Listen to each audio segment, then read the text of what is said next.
Welcome to Easy Steps to Learn English Grammar. So far, we have completed all the parts of speech, and then, as I told you earlier, words are meant for making sentences. शब्दों को हम वाक्य बनाने के लिए जानते हैं, उनको जानना पड़ता है, वो हमने देखा। उसके बाद थर्ड स्टेप हमने लिया सेंटेंस। सेंटेंस को कैसे बनाते हैं, how it is formed, what are its parts, elements कौन कौन से होते हैं, उसके बारे में आपको जानकारी पूरी पिछले पार्ट में दे दी थी। जैसे subject, verb and object. Subject के बारे में आपको बता दिया था। सब्जेक्ट एक शब्द का भी हो सकता है और बहुत से शब्दों का भी हो सकता है जो एक ही शब्द से संबंधित होंगे, मेन वर्ड से। उसमें आपको मैंने बताया कि वर्ब, ये सेंटेंस, सॉरी सब्जेक्ट है कि सेंटेंस में कहाँ पर रखा जाता है, इसकी पोजीशन क्या है। कि सिंपल सेंटेंसेस मींस असर्टिव में और नेगेटिव सेंटेंसेस में सब्जेक्ट को सबसे पहले रखते हैं। आई रीड, ये assertive sentence. I do not read, ये नेगेटिव है। इन दोनों में ही आई यानी सब्जेक्ट है कि पहले आ रहा है। लेकिन इंटरोगेटिव और interrogative beginning with helping verb और interrogative sentences beginning with WH verb, वो पिछले पार्ट में बताया था, इनमें सब्जेक्ट अंदर आ जाता है। मेक, हेल्पिंग वर्ब के बाद में या WH वर्ड के बाद में हेल्पिंग वर्ब आएगी, फिर सब्जेक्ट आएगा। ये पोजीशन सब्जेक्ट की हमने आपको कल बता दी। Then we discussed a little about the object. Object क्या होता है? The remaining part of the sentence means remaining from subject and verb. उसके बाद जो भी रिमेनिंग वर्ड्स हैं they are counted as object. या तो उसको डायरेक्ट ऑब्जेक्ट होता है उनमें, या कॉम्प्लीमेंट्री ऑब्जेक्ट हो, यानी ऑब्जेक्ट के स्थान पर। ये आपको कल बात बताई। जैसे यू प्रेज मी, यहाँ पर उदाहरण दिया था आपको, आप मेरी प्रशंसा करते हैं, तो you praise, you subject, praise verb, me object. तो ये प्रोन, और ये ऑब्जेक्ट क्या हो सकता है? ऑब्जेक्ट नाउन भी हो सकता है। यू प्रेज राधा, ये नाम भी हो सकता है। यू प्रेज हर, उसकी जगह हर यानी प्रोनाउन भी आ सकता है। इस तरह से हम ऑब्जेक्ट को जानते हैं कि वर्ब के बाद में आने वाले शब्दों को ऑब्जेक्ट कहेंगे, और ये एडवर्ब भी हो सकता है और एडजेक्टिव भी हो सकता है। जैसे बताया, she spoke loudly, loudly is an adverb, ये भी आ सकता है वर्ब के बाद में। और दे वर हेल्पफुल, और यहाँ पर वर्ब के बाद हेल्पफुल ये आ रहा है वर्ब के बाद में, तो ये एडजेक्टिव है, तो ये भी आ सकता है। उसके बाद कल briefly I told you about the types of object. दो तरह के ऑब्जेक्ट होते हैं, ये हमें आगे चल के पैसिव वॉइस बनाते समय काम आएंगे। Direct object and indirect. Sentence के अंदर अगर व्यक्ति आएगा उसको इनडायरेक्ट मानेंगे, वस्तु को डायरेक्ट ऑब्जेक्ट मानते हैं। कैसे? जैसे Lata teaches me English, Lata is subject, teaches verb, me is object. उसके बाद एक और ऑब्जेक्ट आ रहा है, दैट इज इंग्लिश। तो आप कैसे सेंटेंस बना सकते हो? Lata teaches me, it is sufficient, and Lata teaches me English, this is also sufficient, and another formation can be Lata teaches English, ये भी सेंटेंस है। Lata teaches English to me, फिर वहां आपको टू लगाना पड़ेगा। इस तरह से यानी there are two objects after verb. Subject जो होता है, सॉरी ये व्यक्ति जो होता है, पर्सन, जैसे मी इज ए पर्सन, तो ये वर्ब के बाद आ रहा है, तो इसको हम कहते हैं इनडायरेक्ट ऑब्जेक्ट। लेकिन अब आप आगे इसके देखें, English, English is direct object. कैसे? दूसरा सेंटेंस हो सकता है, लता टीचेस इंग्लिश, लता अंग्रेजी पढ़ाती है, वस्तु है, that's why it is direct object, और टू मी जो बाद में आ रहा है this is indirect object. Simple word में आप सीख सकते हैं कि व्यक्ति को डायरेक्ट ऑब्जेक्ट नहीं मानते, वस्तु को डायरेक्ट ऑब्जेक्ट मानेंगे। Now we pass on to the next part of this object. Sentence में सेंटेंस ऑब्जेक्ट के बाद हमें जानना पड़ेगा कि कितने प्रकार के वाक्य हो सकते हैं। There are 5 types of sentences. अब तक आपने क्या सीखा? सेंटेंस फॉर्मेशन में सब्जेक्ट के बारे में जानकारी ली, उसके बाद वर्ब के बारे में जानकारी ली, उसके बाद ऑब्जेक्ट, यानी तीनों प्रकार के जो अवयव हैं, जो एलिमेंट्स हैं, जो आते हैं सेंटेंस के अंदर, तीन ही चीजें होंगी, सब्जेक्ट, वर्ब एंड ऑब्जेक्ट। तीनों के बारे में आपको जानकारी दे दी। Now we go back to sentence formation again. Sentence कितने तरह के होते हैं? 5 तरह के। इनको हमने उनके फॉर्मेशन के आधार पर 5 बना लिए हैं। कैसे? असर्टिव, एक दो बार आपको बोला, ये समझ गए होंगे। असर्टिव सेंटेंस में साधारण वाक्य। साधारण वाक्य कौन सा होता है? जिसमें ना तो क्वेश्चन होगा, ना कोई नेगेटिव बात होगी, ऐसे को कहते हैं असर्टिव। उसका पैटर्न क्या है? Subject, verb and object. इसके अंदर 3 चीज आएंगी, सब्जेक्ट आएगा, वर्ब आएगा और ऑब्जेक्ट भी आएगा। नेगेटिव वाला वाक्य होगा तो उसमें नेगेटिव वर्ड आएगा, नेगेटिव के लिए क्या करेंगे? सब्जेक्ट आएगा पहले, फिर उसके बाद हेल्पिंग वर्ब आएगी according to subject. Helping verb जैसे कल बताया था, डू, डज, डिड वगैरह इस टाइप के आएंगे। फिर नॉट लगेगा, फिर मेन वर्ब की फर्स्ट फॉर्म लगेगी और लास्ट में ऑब्जेक्ट लगेगा। इस तरह के फॉर्मेशन होगा इसका असर्टिव सेंटेंस का। अब असर्टिव के अंदर 2 प्रकार के वाक्य होते हैं, 2 तरह की और बातें होती हैं। एक तो एफर्मेट, इसको कहते हैं हिंदी में स्वीकारात्मक वाक्य। साधारण वाक्य का पहला जो पार्ट क्या है? वो स्वीकारात्मक भी हो सकता है, यानी मान लेना किसी चीज को। जैसे I believe in hard work, मैं कठिन परिश्रम में मेहनत विश्वास करता हूँ। तो ऐसे पीपल एंजॉय गुड कंपनी, इसमें कोई नेगेटिव बात नहीं आ रही है, लोगों को अच्छी संगति पसंद होती है। You can ask me for help, आप मुझे सहायता के लिए कभी भी कह सकते हो। इन वाक्यों में पॉजिटिव भी है। इसी असर्टिव में एक तो एफर्मेटिव बताया, दूसरा क्या हो सकता है? नेगेटिव भी हो सकता है वाक्य, वो असर्टिव में। जिस वाक्य में नॉट, नो, नेवर आ जाए, ऐसे वाक्य को हम नेगेटिव कहेंगे। वो असर्टिव में ही आता है। He does not abuse me, you never tell a lie, she visited no place there. इस तरह से ये नेगेटिव हैं, लेकिन ये असर्टिव के ही पार्ट हैं।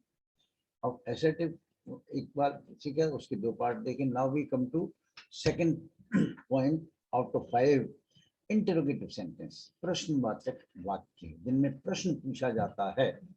इसके 2 पैटर्न हैं। क्या है? पहला हेल्पिंग वर्ब से शुरू होने वाला, यानी हेल्पिंग वर्ब आएगी, फिर सब्जेक्ट आएगा, फिर नॉट अगर हो उसमें भी तो वो आ सकता है, और फिर आएगी मेन वर्ब की first form and then object. ये पैटर्न, ये नमूना रहेगा, उसका पैटर्न रहेगा इसका इंटरोगेटिव सेंटेंस का पहला वाला, यानी बिगिनिंग विद हेल्पिंग वर्ब। 2 तरह के आपको बताए थे कल मैंने। Interrogative sentences are of 2 types. First is interrogative beginning with helping verb, means जिसमें do, does, is, am, are, was, were, have, has, ये शुरू में आ जाएंगे। उसके बाद दूसरा बताया WH word, what, where, who, whom, whose, when, which, इस टाइप के जो शब्द हैं ये इन्हें कहते हैं WH वर्ड। जैसे आपने हेल्पिंग वर्ब से शुरू बताया था, ये ऊपर वाला वाक्य क्या हेल्पिंग वर्ब वाला वाक्य, ये इस तरह से ये। अब इसके आगे अगर WH वर्ड लगाएंगे, ये पैटर्न यूं तो ही रहेगा, लेकिन इसके आगे हम केवल WH वर्ड लगाएंगे तो वो क्या क्या क्यों से वाला वाक्य बन जाएगा, यानी बिगिनिंग विद WH वर्ड। इसके आगे उदाहरण दिए जाएंगे। जिस वाक्य में कोई प्रश्न पूछा जाए, ये 2 प्रकार के बिगिनिंग हेल्पिंग वर्ड। जैसे क्या है sentence? Are you coming here. अब यहाँ पर simple sentence you are coming here, आप यहाँ आ रहे हैं, लेकिन आपको पूछना है क्या आप यहाँ आ रहे हैं। तो उसमें जो यहाँ आर, ये जो अंदर यहाँ आर था ये वाली इस जगह पर, इसको ही बाहर निकाल दिया गया है। यू आर कमिंग हियर, और इसका हो जाएगा आर यू कमिंग हियर। तो इस हेल्पिंग वर्ब को यू से पहले रख दिया, सब्जेक्ट से पहले, तो इसका अर्थ क्या निकलेगा? कोई भी हेल्पिंग वर्ब अगर सेंटेंस में सबसे पहले रखी गई है, हेल्पिंग वर्ब कौन सी है? I just remind you, be do have से बनने वाले शब्द। बी से क्या बनते हैं? इज एम आर प्रेजेंट में, और पास्ट में बनेंगे वॉज वर्ब, फ्यूचर में बनेंगे विल बी शब्द। अगर ये वाक्य में सबसे पहले दिए जाएंगे तो वो उन सब शब्दों का अर्थ होगा क्या? Are you coming here, did you come here, क्या कल आप आए थे? हैव यू कम हियर, क्या आप यहाँ आ चुके हैं?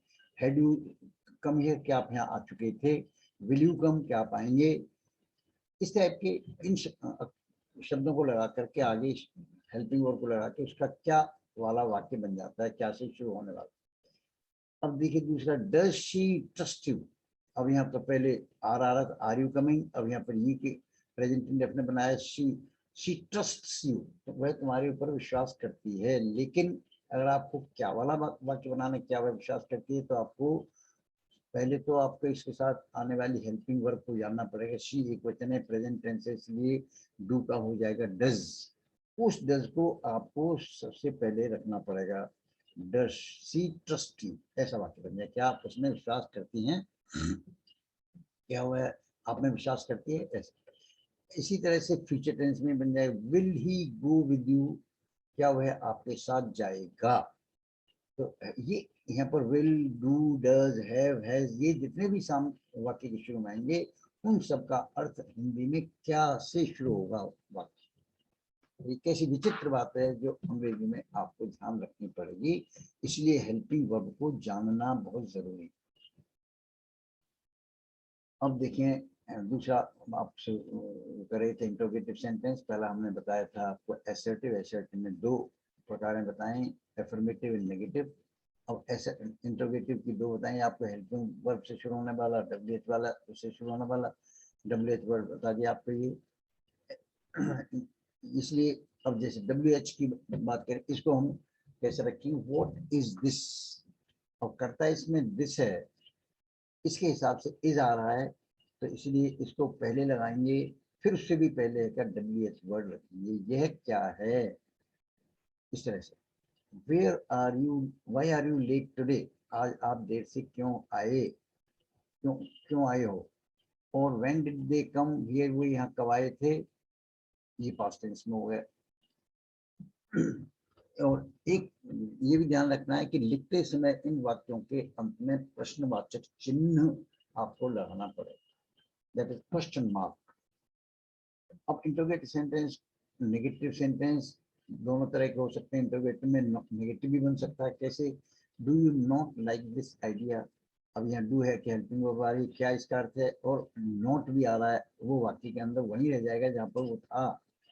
वो सेंटेंस क्या था? Negative, you do not like this idea. ये आपको पता है असर्टिव में कैसे बनेगा हुआ कि यू डू नॉट लाइक, जैसे आपको ये विचार पसंद नहीं है। लेकिन क्या आपको ये विचार पसंद नहीं, तो आप सिर्फ डू को ही बाहर ले जाएंगे और यहाँ पर लगा देंगे, इस तरह।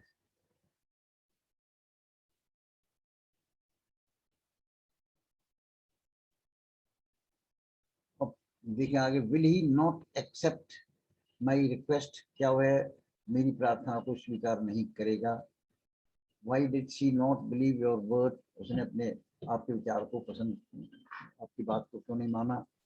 Where have I not search my mobile, मैंने कहाँ कहाँ नहीं ढूंढा है मोबाइल को? Have they no work to do, क्या उनके पास कोई काम करने के लिए नहीं? इस तरह से आपने ये देखा इंटरोगेटिव सेंटेंस जो हेल्पिंग वर्ब से शुरू होते हैं या डब्ल्यूएच वर्ब से शुरू। अब वाक्य में तीसरे प्रकार का वाक्य, पहले दो प्रकार सीख लिया आपने। एसर्टिव के अंदर दो पार्ट थे, एफर्मेटिव, नेगेटिव। उसके बाद आपने सीखा इंटरोगेटिव, उसमें दो पार्ट थे, हेल्पिंग वर्ब से शुरू होने वाला और डब्ल्यूएच वर्ड से शुरू होने वाला। और तीसरा है इम्पेरेटिव, आदेशात्मक। जिन वाक्यों में आदेश, आज्ञा या प्रार्थना का भाव हो उन्हें इम्पेरेटिव सेंटेंसेस कहते हैं। कैसे? आज्ञा का कैसे होगा, यहाँ आओ, आप आज्ञा दे रहे हैं तो इसका होगा कम हियर। मेरी बात सुनो, listen to me. Work hard to pass, pass होने के लिए मेहनत करो। और ये अगर आपको इसको पोलाइटली कहना है नम्रता के साथ, तो आप इसमें प्लीज और लगा देंगे, प्लीज हेल्प मी, प्लीज लगा दिया आगे, तो वाक्य की बनावट बाकी यही रहेगी, कृपया मेरी मदद करिए। ऐसे अगर आप कहना चाहें यहाँ आओ, ये इसमें आदेश दिख रहा है, लेकिन अगर आप इसको विनम्रता या रिक्वेस्ट के हिसाब से कहेंगे तो इसमें प्लीज लगा देंगे, प्लीज कम हियर। ऐसे लिसन, ये है जैसे लिसन टू मी, तो ये आदेश दे रहे हैं, आप इंस्ट्रक्ट कर रहे हैं, लेकिन अगर आप पोलाइटली कहना चाहेंगे तो इसके आगे आप प्लीज लगा देंगे, तो प्लीज लिसन टू। इस तरह से ये वाक्य बन जाते हैं, इन्हें कहते हैं इम्पेरेटिव सेंटेंस, आदेशात्मक। ऐसे नेगेटिव भी हो सकते हैं, डोंट मिस दिस चांस, इस मौके को मत चूको। नेवर चीट अदर्स, कभी भी दूसरों को धोखा मत दो। ये इस तरह से imperative sentence. Now fourth one is exclamatory. Exclaim माने विस्मय व्यक्त करना, आश्चर्य बताना। एक्सक्लेम वर्ब है, उससे नाउन एडजेक्टिव बन गया एक्सक्लेमेटरी, एक्सक्लेमेशन नाउन है। अब इनमें क्या है, आनंद, अवसाद यानी दुख, आश्चर्य आदि भावों को अकस्मात अभिव्यक्ति वाले वाक्यों को एक्सक्लेमेटरी सेंटेंस कहते हैं। इंग्लिश में कैसे कह देंगे इसको, expression of sudden emotions of Joy, sorrow और वंडर, ये इनमें आते हैं। अब एक्सक्लेमेटरी वर्ड्स क्या क्या हो सकते हैं, ये आप देखें इनका उदाहरण, hurrah, alas, ah, oh, bravo, well done, cheers etcetera. इसका पैटर्न क्या होगा, नमूना कैसे वाक्य कैसे बनता है, एक्सक्लेमेटरी वर्ड लगाएंगे आप पहले, फिर उसके बाद सब्जेक्ट लगाएंगे, फिर वर्ब लगाएंगे, फिर लास्ट में ऑब्जेक्ट। और इसके पीछे नोट करना है, जैसे इंटरोगेटिव सेंटेंस के पीछे आप होता है प्रश्नवाचक शब्द, अक्षर चिन्ह लगाते हैं, उसी तरह इसके नीचे भी हम विस्मय बोधक चिन्ह लगाएंगे। इस टाइप ऊपर से मोटा होता है, नीचे पतला होता है, फिर उसके नीचे बिंदु लगा रहता है, इसे कहते हैं मार्क ऑफ एक्सक्लेमेशन। तो एक्सक्लेमेटिव वर्ड लगाएंगे, फिर शब्द लगाएंगे वो, फिर उसके बाद दूसरे पैटर्न हो जाएगा व्हाट, फिर एडजेक्टिव लगाएंगे, नाउन लगाएंगे, सब। ये किस तरह से बताया मैंने, नीचे आगे एग्जांपल है, हुर्रा यानी एक्सक्लेमेटरी वर्ड हुर्रा, उसके बाद एक्सक्लेमेटरी मार्क लगाएंगे, she has topped in the exam, उसने परीक्षा में सबको टॉप कर दिया है, she has topped in the exam. Alas, ये दुख का भावना व्यक्त करता है, वी हैव फेल्ड, अफसोस कि हम सब फेल हो गए हैं। ब्रावो, ये शाबाशी के लिए आता है, शाबाश, यू परफॉर्म वेल, तुमने बहुत अच्छा प्रदर्शन किया। ऐसे what a nice man he is, वह कितना बढ़िया आदमी है, आश्चर्य में कह रहे हैं, ये इस टाइप का बनावट है इसकी। How lovely that place was, वो जगह कितनी खूबसूरत थी। ये इस तरह से ये these are exclamatory sentences. Now fifth one is optative. They express blessings, wish और prayer। कामनावाचक वाक्य कहेंगे हिंदी में इनको। इनमें कामना होती है किसी से कुछ मांगने की या इच्छा प्रकट करने वाले वाक्य को ऑप्टेटिव कहते हैं, OPTATIV, ऑप्टेटिव। पैटर्न क्या है, मे पहले लगाना पड़ता है, इसका अर्थ होता है ईश्वर करे। ये अलग टाइप का इसका अर्थ निकलते हैं, तो आपको सीखना पड़ेगा। मे एक तो होता है, मे आपने देखा मे आई कम इन, सर वहाँ पर मे हेल्पिंग वर्ब है, लेकिन वो परमिशन के लिए और पॉसिबिलिटी के लिए आती है, तो वहाँ का उसका जो पैटर्न है, मे आई कम इन सर, क्या मैं अंदर आ सकता, वो अनुमति के लिए था, लेकिन मे को हम उसी मे को हम ईश्वर के लिए भी यूज करते हैं, हे ईश्वर करे, इसका अर्थ यहाँ पर हिंदी में हो जाएगा ईश्वर करे, और फिर सब्जेक्ट और वर्ब और फिर ऑब्जेक्ट। कैसे उदाहरण देखिए, मे ही लिव लॉन्ग, ईश्वर करे वह दीर्घ आयु जिए, बहुत दिनों तक जिए, दीर्घजीवी हो। ऐसी मे आप देखिए, मे गॉड ब्लेस यू, ईश्वर करे तुम्हें आशीष दे, ईश्वर तुम्हें आशीष दे। तो इसको ऐसे लिखा जा सकता है मे, और इसको मैंने ब्रैकेट में इसलिए रखा है कि ऐसा वाक्य भी सही शॉर्ट में, गॉड ब्लेस यू, ईश्वर तुम्हें आशीष दे। ये दोनों सही है, मे गॉड ब्लेस यू या God bless you, both have the same meaning. इस तरह से एक और वाक्य देखें, may she not succeed in her intrigues, काश वह अपने षड्यंत्र में कामयाब न हो, ये इस तरह से भी इसको यूज कर सकते हैं। Like this we have completed the sentence part of our grammar. What are the parts of sentence? What is the position of sentence? And then we discussed about the types of sentence. कितने तरह के वाक्य होते हैं, आपको बताया 5 तरह के वाक्य होते हैं, जिनमें से सबसे पहले बताया मैंने assertive, जिसमें 2 तरह के सब काइंड थी, affirmative, negative। दूसरा था interrogative, इसमें भी 2 तरह के पार्ट होते हैं, helping verb से शुरू होने वाला और WH word से। और उसके बाद तीसरा हमने लिया इम्पेरेटिव, आदेशात्मक, इसमें सिंपल भी हो सकता है जैसे गो देयर, और नेगेटिव भी हो सकता है डोंट गो देयर या डू नॉट गो देयर, इस तरह से।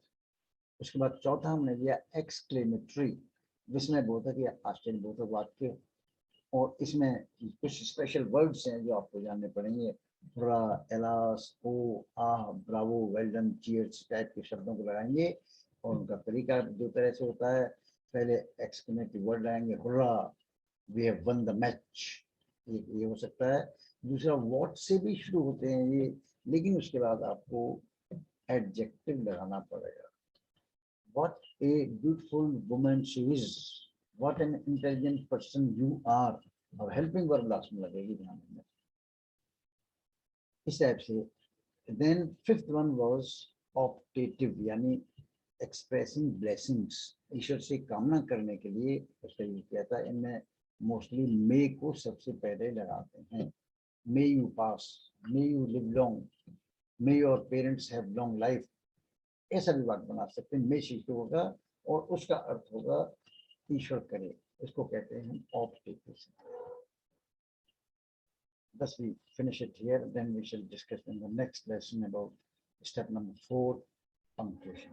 We finish it here. Thank you.